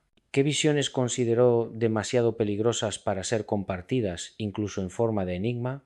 Y precisamente por esa precaución extrema, por ese miedo calculado a revelar demasiado, es que resulta aún más perturbador cuando uno se detiene a revisar sus aciertos. Porque verán, estimados oyentes, durante años de investigación he recopilado expedientes, testimonios y documentos que demuestran algo inquietante. Nostradamus no solo acertó en eventos generales que podrían interpretarse de múltiples maneras, no. Hubo ocasiones en las que fue tan específico, tan preciso, que resulta imposible atribuir sus visiones a la casualidad o a la habilidad poética para crear metáforas ambiguas. Tomemos el caso más documentado y quizás el más escalofriante. En la Centuria Segunda, Cuarteta 51, Nostradamus escribió algo que durante siglos nadie supo interpretar. Habló de sangre justa condenada sin crimen, de un pueblo santo imitado por falsos profetas y de una bestia que sería asesinada cerca del lecho. Palabras crípticas que no cobraron sentido hasta que la historia se encargó de revelar su terrible significado. Cuando Luis XVI fue ejecutado en la guillotina, cuando María Antonieta corrió la misma suerte, cuando el terror revolucionario se apoderó de Francia, los estudiosos comenzaron a conectar las piezas con un horror creciente. Nostradamus había visto la Revolución Francesa con 2 siglos y medio de anticipación. Había presenciado la caída de la monarquía. Había observado cómo la nobleza sería aniquilada por las mismas masas que un día sirvió. Pero hay algo más inquietante aún en esa predicción. Nostradamus no solo vio el qué, sino el cuándo. En otra cuarteta relacionada mencionó que esto ocurriría cuando el número de años esté cumplido. Los investigadores más meticulosos han calculado que desde la época de Nostradamus hasta 1789, fecha del inicio de la Revolución, transcurrieron exactamente los años que él había sugerido de forma velada en sus escritos astronómicos complementarios. Es como si hubiera tenido acceso a un calendario cósmico, a una agenda celestial donde estaban marcados los momentos exactos en que la historia daría sus giros más dramáticos. Durante mis entrevistas con el profesor Marcel Bonnefoy, historiador de la Sorbona especializado en literatura profética del siglo XVI, me confesó algo que aún me produce escalofríos. Benítez, me dijo con esa parsimonia académica que caracteriza a los eruditos franceses, hay documentos en los archivos vaticanos que demuestran que la Iglesia sabía. Cardenales del siglo XVII escribieron informes secretos donde reconocían que las predicciones de Nostradamus sobre Francia se estaban cumpliendo punto por punto. Tenían miedo de que el pueblo lo descubriera, porque eso habría generado pánico, la sensación de que el destino estaba sellado y que nada se podía hacer para evitarlo. Durante mis años de investigación he podido acceder a algunos de estos documentos que Bonnefoy mencionaba. En el archivo secreto del Vaticano, bajo la clasificación Prophetiae Dubiae, existe un expediente completo dedicado a Michel de Nostredame. Son más de 300 páginas donde cardenales, obispos y eruditos católicos de los siglos XVII y XVIII documentaron meticulosamente cada cumplimiento profético. Lo que más me impactó fue encontrar las anotaciones manuscritas del cardenal Alessandro Albani, quien en 1734 escribió en los márgenes de un informe: si el pueblo supiera lo que nosotros sabemos sobre las profecías del médico francés, la fe en el libre albedrío se desmoronaría. El terror al destino fijo sería mayor que el terror a los demonios. Albani tenía razón en estar preocupado. porque Nostradamus no solo había predicho eventos políticos, había descrito con precisión enfermiza detalles que ninguna mente humana podría haber imaginado. En la cuarteta donde habló de la sangre justa, utilizó una palabra muy específica, rasoir. En francés del siglo XVI, esa palabra significaba simplemente navaja o cuchilla. Pero cuando se inventó la guillotina, los parisinos la llamaron coloquialmente el rasoir nacional. Nostradamus había usado 2 siglos y medio antes exactamente la misma palabra con la que el pueblo francés bautizaría al instrumento de muerte que decapitaría a sus reyes. Pero hay algo aún más perturbador. En mis investigaciones en la Biblioteca Nacional de Francia descubrí que Nostradamus tenía un método para sus visiones que nadie había documentado completamente. Según manuscritos que encontré en Salon de Provence, su ciudad natal, el médico profeta no simplemente veía el futuro durante estados de trance, tenía un sistema. Utilizaba configuraciones astronómicas específicas, fechas calculadas según ciclos planetarios que él mismo había desarrollado basándose en textos herméticos antiguos.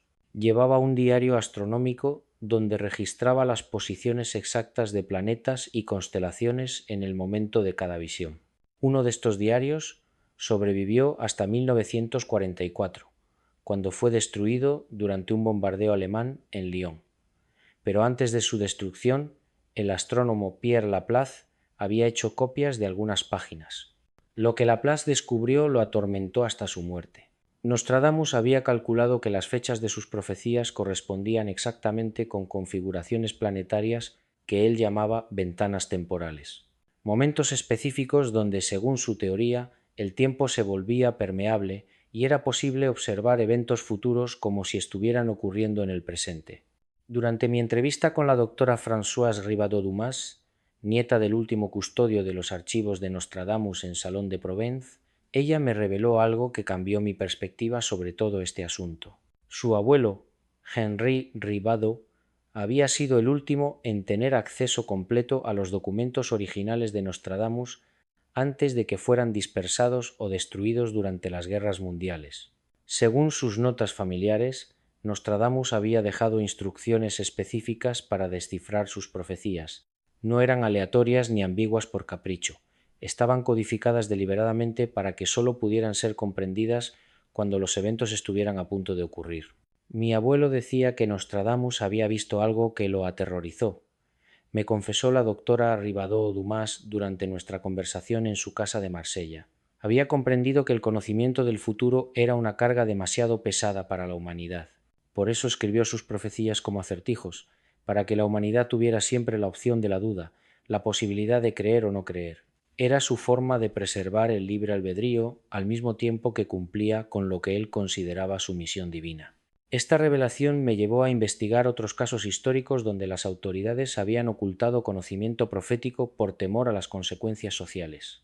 Encontré documentos en los archivos británicos que mostraban cómo, durante la Segunda Guerra Mundial, Churchill tenía un gabinete secreto dedicado exclusivamente a evaluar predicciones. No solo estudiaban las profecías de Nostradamus, sino cualquier tipo de información que pudiera considerarse conocimiento anticipado.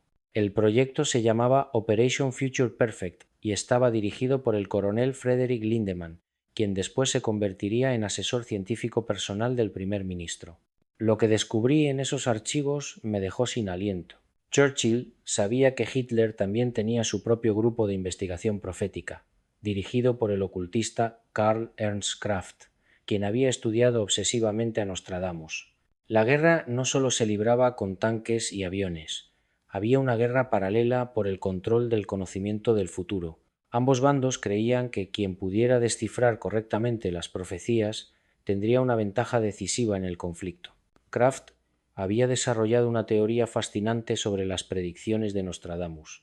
Según documentos de la Gestapo que se conservan en los archivos federales alemanes, Kraft creía que Nostradamus no veía múltiples futuros posibles, sino un solo futuro fijo que se manifestaba en diferentes épocas según patrones cíclicos. Su trabajo fue tan preciso que logró predecir el atentado fallido contra Hitler en la Burger Braukeller de Múnich en noviembre de 1939, basándose exclusivamente en interpretaciones de las cuartetas nostradámicas relacionadas con el águila y la cerveza que se derrama. Sin embargo, la historia de Kraft terminó de manera trágica y reveladora. Cuando comenzó a interpretar las profecías de Nostradamus como indicativas de la eventual derrota alemana, fue arrestado y enviado a un campo de concentración donde murió en 1945. Sus últimos escritos, encontrados décadas después, contenían cálculos precisos sobre la fecha exacta de la caída del Tercer Reich, todas basadas en las cuartetas del médico francés. Bonnefoy me mostró copias de esos documentos, informes donde prelados de la época documentaban con preocupación creciente cada coincidencia, cada acierto que se materializaba según el cronograma nostradámico. La Iglesia, me explicó, llegó al punto de prohibir discretamente la circulación de ciertas ediciones de las centurias no por considerarlas heréticas, sino por considerarlas demasiado precisas, demasiado reales.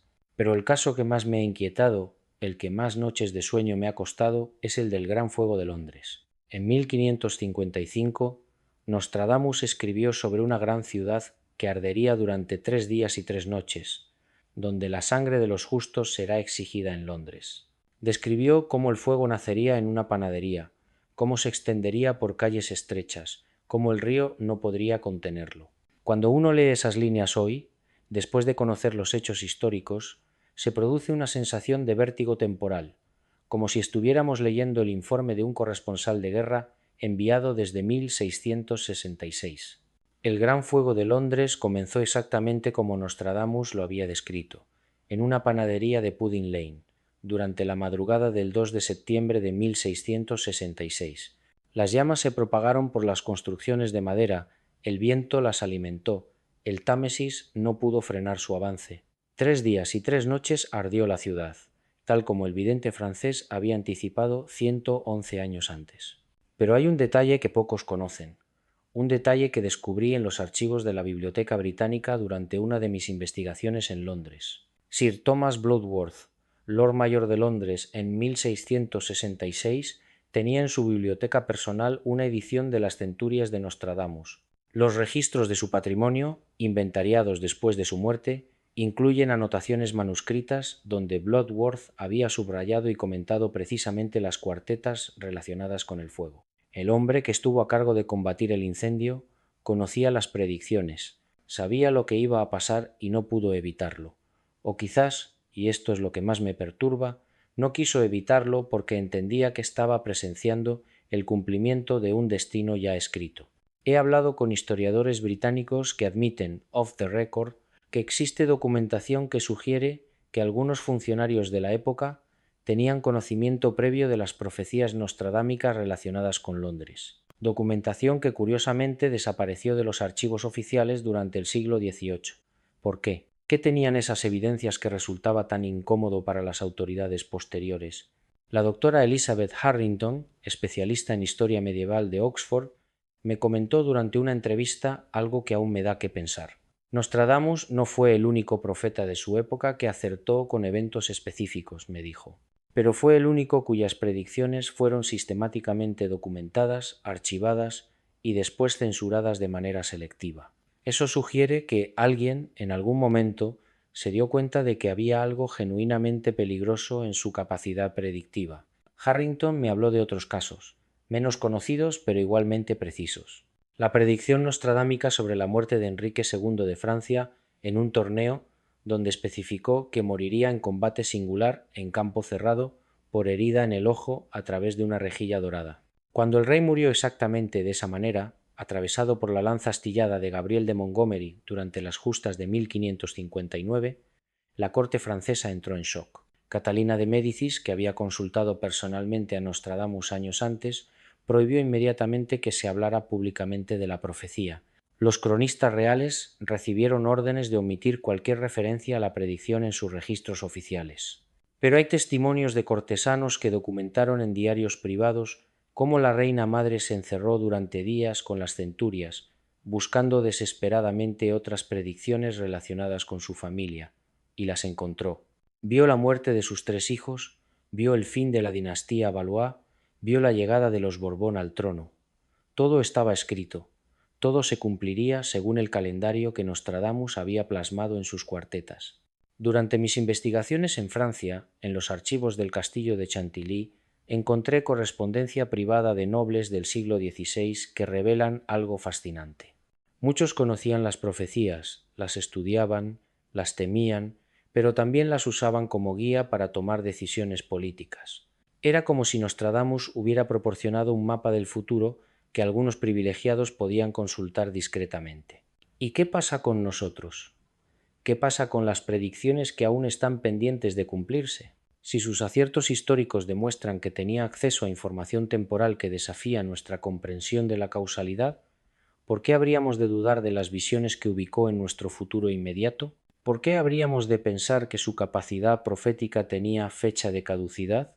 Cuando analizo los eventos que Nostradamus ubicó específicamente en 2026, cuando reviso la precisión milimétrica de sus predicciones pasadas, no puedo evitar preguntarme si no estaremos caminando hacia un punto de inflexión histórica que él vio con la misma claridad con que vio el fuego de Londres o la caída de la monarquía francesa, y si es así, si realmente tenemos menos de 2 años para prepararnos para cambios que él consideró lo suficientemente significativos como para registrarlos en sus cuartetas más crípticas, ¿no deberíamos al menos tener el valor de escuchar lo que nos está tratando de decir desde el siglo XVI?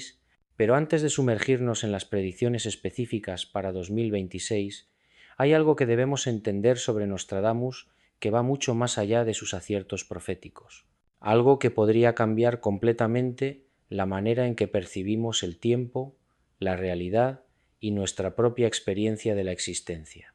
Durante años, mientras investigaba sus métodos, me topé con referencias constantes a conceptos que solo ahora, 500 años después, comenzamos a comprender desde la perspectiva de la física cuántica. Nostradamus no solo veía el futuro, tenía una comprensión del tiempo que desafía todo lo que creemos saber sobre la naturaleza lineal de la realidad. En sus cartas a su hijo César, Nostradamus escribió algo que durante siglos fue interpretado como misticismo medieval, pero que hoy suena inquietantemente familiar para cualquier físico cuántico. Hablaba de la eternidad que comprende en sí misma todos los tiempos, de la revolución del tiempo que viene hacia nosotros, y más perturbador aún, de la capacidad humana para tocar los momentos que aún no han llegado a la manifestación. No estaba describiendo magia, estaba describiendo una realidad temporal no lineal, que recién ahora empezamos a vislumbrar a través de las matemáticas más avanzadas de la física moderna. He tenido la fortuna de conversar con varios físicos teóricos sobre este tema, y las coincidencias son simplemente imposibles de ignorar. El doctor Miguel Alcubierre, conocido por su trabajo sobre la posibilidad teórica de viajar más rápido que la luz, me explicó durante una larga conversación en Ciudad de México que el tiempo no es la línea recta que experimentamos en nuestra vida cotidiana. El tiempo, me dijo con esa precisión que caracteriza a los grandes científicos, es más parecido a un océano donde pasado, presente y futuro coexisten simultáneamente. Nosotros navegamos por él en una dirección específica, pero eso no significa que sea la única dirección posible. Cuando le mostré algunos fragmentos de las descripciones temporales de Nostradamus, su respuesta me dejó helado. Es exactamente lo que describiríamos desde la mecánica cuántica, admitió. Si la conciencia humana pudiera acceder de alguna manera a lo que llamamos superposición temporal, vería eventos que para nosotros aún no han ocurrido, pero que en términos cuánticos ya existen en el campo de probabilidades. Era como escuchar a Nostradamus explicado a través de ecuaciones que no se inventarían hasta 5 siglos después de su muerte. Pero la conversación más inquietante la tuve con la doctora Elena Martínez, una física especializada en coherencia cuántica, quien me contó algo que cambió por completo mi perspectiva sobre la precognición. Hemos documentado casos, me dijo con una cautela que revelaba la delicadeza del tema, donde sujetos humanos parecen reaccionar a estímulos que aún no se han presentado. No es ciencia ficción, son experimentos medibles, repetibles, con protocolos estrictos. Me explicó que en laboratorios de varios países se han registrado respuestas fisiológicas en seres humanos segundos antes de que ocurra un evento que debería provocar esas respuestas, como si el cuerpo supiera lo que va a pasar antes de que pase. La implicación, continuó, es que la conciencia humana no está limitada por nuestra experiencia lineal del tiempo. En ciertos estados, en ciertas condiciones que aún no comprendemos completamente, podríamos acceder a información temporal que técnicamente existe, pero que pertenece a lo que llamamos futuro. Era exactamente lo que Nostradamus había estado describiendo cuando hablaba de sus estados alterados de conciencia, de las noches de vigilia frente a su cuenco de agua y bronce, de las visiones que llegaban como vapores sutiles de tiempos que aún no habían nacido. Lo más fascinante es que Nostradamus parecía tener una comprensión intuitiva de lo que los físicos cuánticos llaman entrelazamiento temporal. En varias de sus cuartetas hace referencia a eventos que están unidos a través de los siglos, como si ciertos momentos históricos estuvieran conectados por hilos invisibles que trascienden la secuencia cronológica. Describe, por ejemplo, cómo ciertos patrones se repiten no porque la historia sea cíclica, sino porque ciertos nudos temporales crean resonancias que se extienden hacia el pasado y el futuro simultáneamente. Durante mi investigación, me topé con el trabajo del Dr. Dean Radin, un físico que ha dedicado décadas a estudiar los fenómenos de precognición desde una perspectiva científica rigurosa. Sus experimentos han demostrado estadísticamente que ciertos individuos pueden acceder a información sobre eventos futuros con una precisión que supera significativamente el azar. No sabemos cómo funciona, me admitió durante una entrevista, pero sí sabemos que funciona. Los datos son irrefutables. Hay personas que pueden percibir fragmentos de futuros posibles con una frecuencia que desafía toda explicación convencional. Cuando le pregunté qué pensaba sobre las capacidades específicas de Nostradamus, su respuesta fue sorprendentemente directa. Si alguien en el siglo XVI hubiera desarrollado una capacidad natural para acceder a información temporal no local, probablemente habría producido exactamente el tipo de textos que produjo Nostradamus. Predicciones precisas pero fragmentarias, visiones que capturan momentos específicos pero fuera de contexto, referencias temporales que parecen confusas porque está viendo eventos desde una perspectiva temporal que no sigue nuestras reglas lineales. Esta comprensión del tiempo como algo maleable, accesible, nos lleva a una reflexión profundamente inquietante. Si Nostradamus tenía razón, si el futuro no es algo que va a ocurrir, sino algo que ya existe en algún nivel de la realidad que normalmente no podemos percibir, entonces sus predicciones para 2026 no son especulaciones sobre posibilidades lejanas, son observaciones directas de eventos que en términos cuánticos ya han ocurrido, son reportes de primera mano de un futuro que espera manifestarse en nuestra línea temporal convencional. Las implicaciones filosóficas son devastadoras. Si el futuro ya existe, ¿qué pasa con el libre albedrío? ¿Estamos destinados a vivir eventos que ya han sido observados por alguien con acceso a perspectivas temporales más amplias? Nostradamus mismo parecía luchar con estas preguntas. En sus cartas escribía sobre destinos que pueden ser alterados y futuros que se bifurcan según las decisiones del presente, como si viera no un futuro fijo, sino múltiples futuros posibles que convergían y se separaban según las elecciones humanas. Esta comprensión multidimensional del tiempo podría explicar por qué muchas de sus predicciones son tan específicas en ciertos detalles y tan vagas en otros. No estaba viendo un solo futuro lineal, estaba viendo el campo de probabilidades cuánticas donde múltiples futuros coexisten hasta que algún evento o decisión colapsa esas posibilidades en una realidad específica. Era como si tuviera acceso a una especie de mapa temporal donde podía ver los puntos de convergencia más probables, los momentos donde todas las líneas de probabilidad se concentraban en eventos específicos. Y aquí llegamos al punto más inquietante de todo este análisis. Si Nostradamus realmente tenía acceso a información temporal no local, si sus métodos le permitían percibir eventos futuros con la precisión que hemos documentado a lo largo de 500 años de historia verificable, entonces cuando miraba hacia 2026, cuando enfocaba esa capacidad extraordinaria en nuestro futuro inmediato, ¿qué vio exactamente? ¿Qué eventos consideró lo suficientemente significativos, lo suficientemente probables en todas las líneas temporales posibles, como para registrarlos específicamente en sus textos más crípticos? Ahí es donde comienza lo que podríamos llamar el muro del silencio. Porque una cosa es especular sobre profecías históricas ya cumplidas, donde el riesgo intelectual es mínimo, y otra muy distinta es presentar evidencia específica sobre predicciones que señalan hacia nuestro futuro inmediato. Es aquí donde los mecanismos institucionales de control empiezan a activarse con una precisión quirúrgica, que francamente no deja de sorprenderme después de tantos años dedicado a esta investigación. Durante las primeras fases de este trabajo, cuando comencé a compartir mis hallazgos con colegas académicos y especialistas en historia medieval, las reacciones fueron, digamos, predeciblemente escépticas pero respetuosas.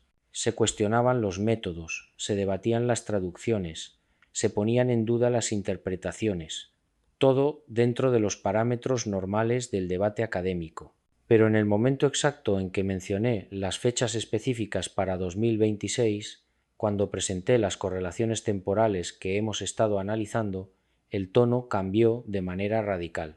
Recuerdo vívidamente una reunión en particular, hace aproximadamente 2 años, con un grupo de investigadores especializados en textos proféticos medievales.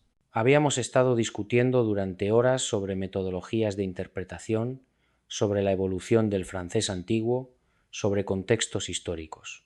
Todo transcurría con normalidad académica hasta que presenté el análisis específico sobre las 5 profecías de 2026. Fue como si hubiera activado algún tipo de interruptor invisible. Los gestos cambiaron, las miradas se volvieron incómodas, y uno de los participantes, que hasta ese momento había mostrado un interés genuino, simplemente se levantó y abandonó la sala sin explicación alguna. Lo que siguió fue aún más revelador. En los días posteriores, comencé a recibir llamadas telefónicas de personas que se identificaban como consultores académicos, sugiriendo que quizás sería prudente enfocar mi investigación en aspectos más históricos y menos especulativos del Pante. Trabajo de Nostradamus. Las sugerencias eran corteses pero firmes. No amenazas directas, por supuesto, sino esa presión sutil pero constante que cualquier investigador reconoce inmediatamente. Pero aquí viene lo verdaderamente inquietante. No era el único experimentando este tipo de presiones. A través de mis contactos en la comunidad de investigadores independientes, comencé a descubrir un patrón que se repetía con una consistencia preocupante. Otros estudiosos que habían llegado a conclusiones similares sobre las profecías específicas de 2026 reportaban experiencias casi idénticas, invitaciones canceladas de última hora para conferencias académicas, rechazos inexplicables de propuestas de publicación que previamente habían sido bien recibidas y, en algunos casos más extremos, complicaciones burocráticas misteriosas relacionadas con financiamiento de investigaciones. Un colega francés, especialista en manuscritos del siglo XVI, que prefiere mantener el anonimato, me contó su experiencia durante una conversación telefónica que aún me inquieta.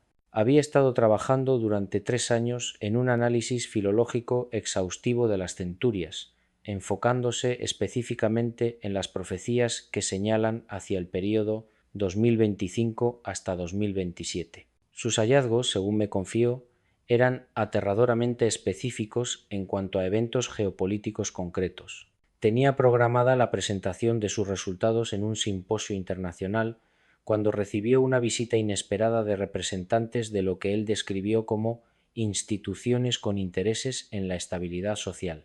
Le explicaron, con cortesía pero sin ambigüedades, que su investigación podría generar innecesaria alarma pública, y le ofrecieron una generosa beca para redirigir su trabajo hacia temas menos sensibles. Y aquí es donde la historia se vuelve verdaderamente fascinante desde una perspectiva sociológica, porque este patrón de silenciamiento no es nuevo.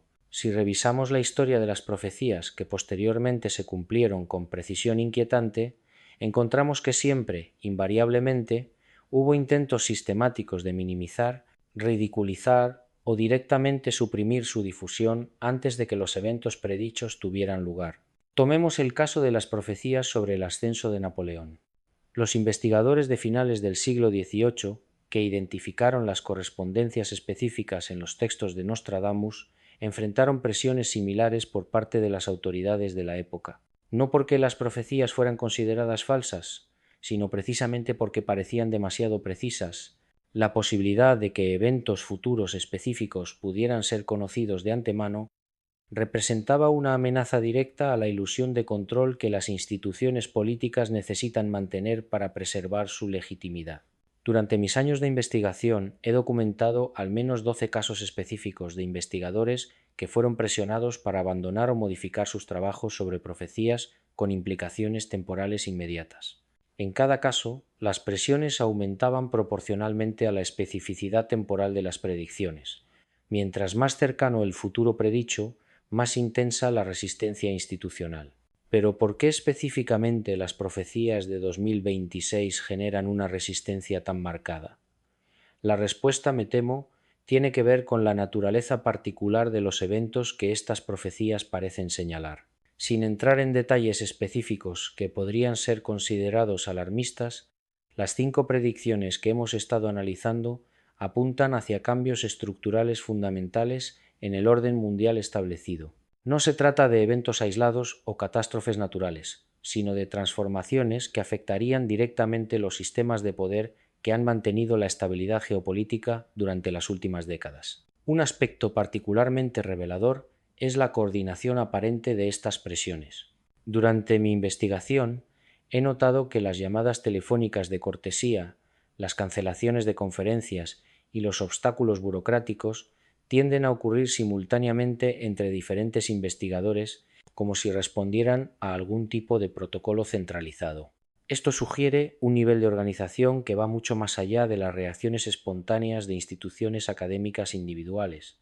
He aquí una reflexión que me ha acompañado durante estos años de trabajo silencioso. Si las profecías de Nostradamus no fueran más que especulaciones fantasiosas, si no hubiera evidencia sólida de su precisión histórica, ¿por qué generar tanto esfuerzo para suprimir su estudio?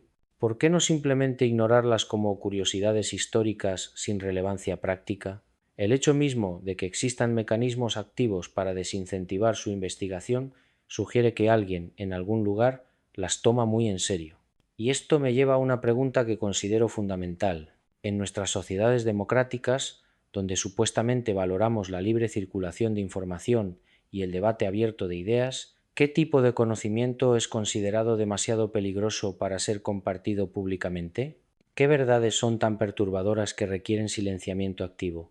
La respuesta, me temo, tiene que ver con algo mucho más profundo que el simple temor a predicciones catastróficas. Tiene que ver con la naturaleza misma del tiempo, del libre albedrío y de nuestra relación fundamental con el futuro.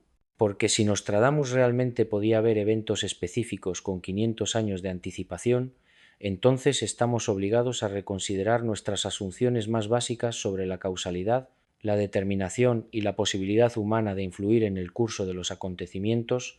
En última instancia, el silencio institucional alrededor de estas profecías específicas de 2026 podría ser menos sobre proteger al público de información perturbadora y más sobre proteger las estructuras de poder existentes de verdades que podrían demostrar su fundamental fragilidad temporal. Y aquí llegamos al punto donde ya no podemos seguir siendo meros espectadores. Después de haber recorrido juntos estas 5 profecías de Nostradamus para 2026, después de haber examinado los patrones, las coincidencias inquietantes y los silencios reveladores, nos encontramos en una posición peculiar. Somos como viajeros que han llegado al borde de un territorio inexplorado, con mapas antiguos en las manos, y la certeza de que el paisaje que nos espera podría ser radicalmente diferente al que conocemos. La pregunta que resuena ahora no es si estas profecías se cumplirán exactamente como las hemos interpretado. La pregunta real es más profunda y más personal. ¿Qué hacemos con este conocimiento? ¿Cómo vivimos sabiendo que existen documentos de 500 años de antigüedad que parecen describir con precisión perturbadora eventos que podrían estar desarrollándose en este momento? ¿Cómo navegamos la tensión entre mantener la cordura cotidiana y reconocer que quizás estamos presenciando el despliegue de algo que fue previsto cuando América ni siquiera había sido descubierta por los europeos? He pasado décadas investigando fenómenos que desafían nuestra comprensión convencional de la realidad. He hablado con testigos de experiencias imposibles, he documentado coincidencias que estadísticamente no deberían existir, he seguido rastros de información que las instituciones oficiales prefieren ignorar. Y en cada caso, la lección más importante que he aprendido es esta. No se trata de creer o no creer. Se trata de mantenerse lo suficientemente abierto para observar lo que realmente está sucediendo, sin permitir que nuestras expectativas o nuestros miedos distorsionen lo que vemos.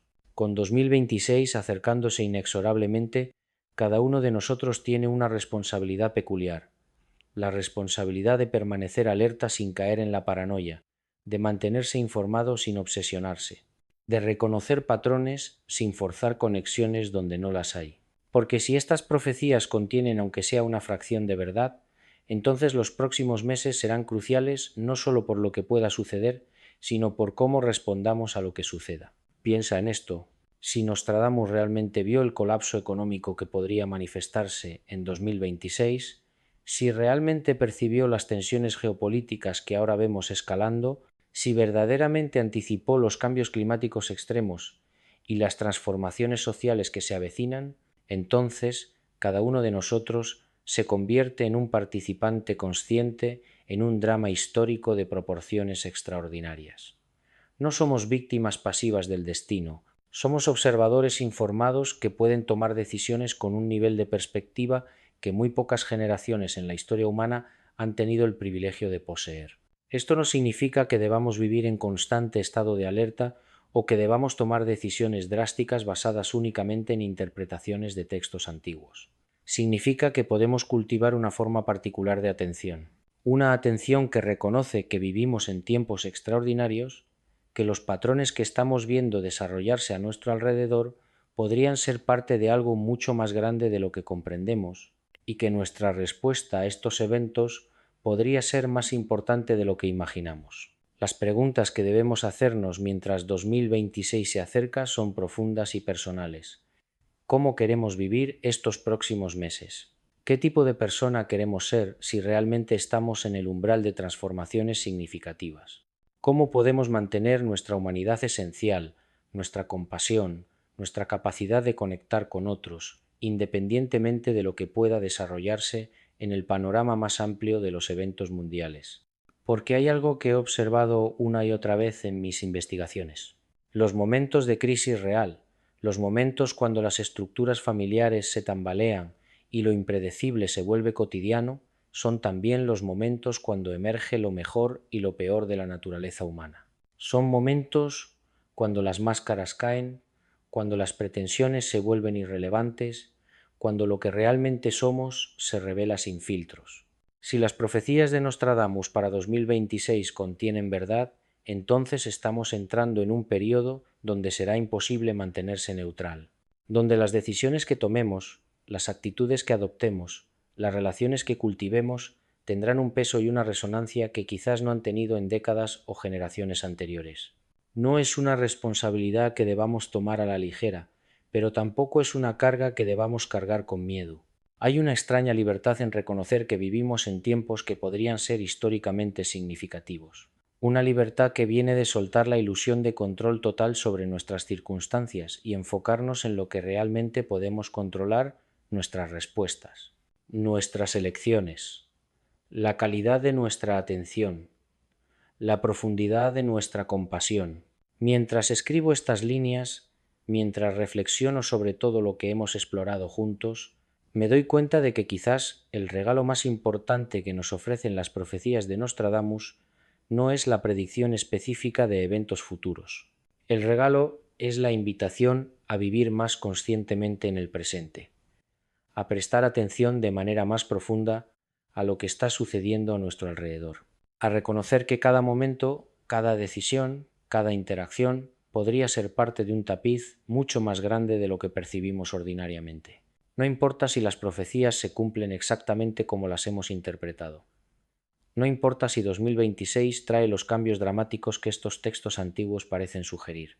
Lo que importa es que hemos tenido la oportunidad de contemplar la posibilidad de que el tiempo y la causalidad funcionen de maneras que nuestra ciencia actual no comprende completamente. Hemos tenido la oportunidad de considerar que quizás somos parte de algo mucho más misterioso y significativo de lo que nuestras rutinas diarias nos permiten recordar habitualmente. Y esa consideración, esa apertura a la posibilidad, esa disposición a vivir con preguntas más grandes que nuestras respuestas fáciles, Eso es lo que realmente importa. Eso es lo que nos convierte en participantes conscientes en el gran misterio de la existencia humana, independientemente de lo que 2026 pueda traer.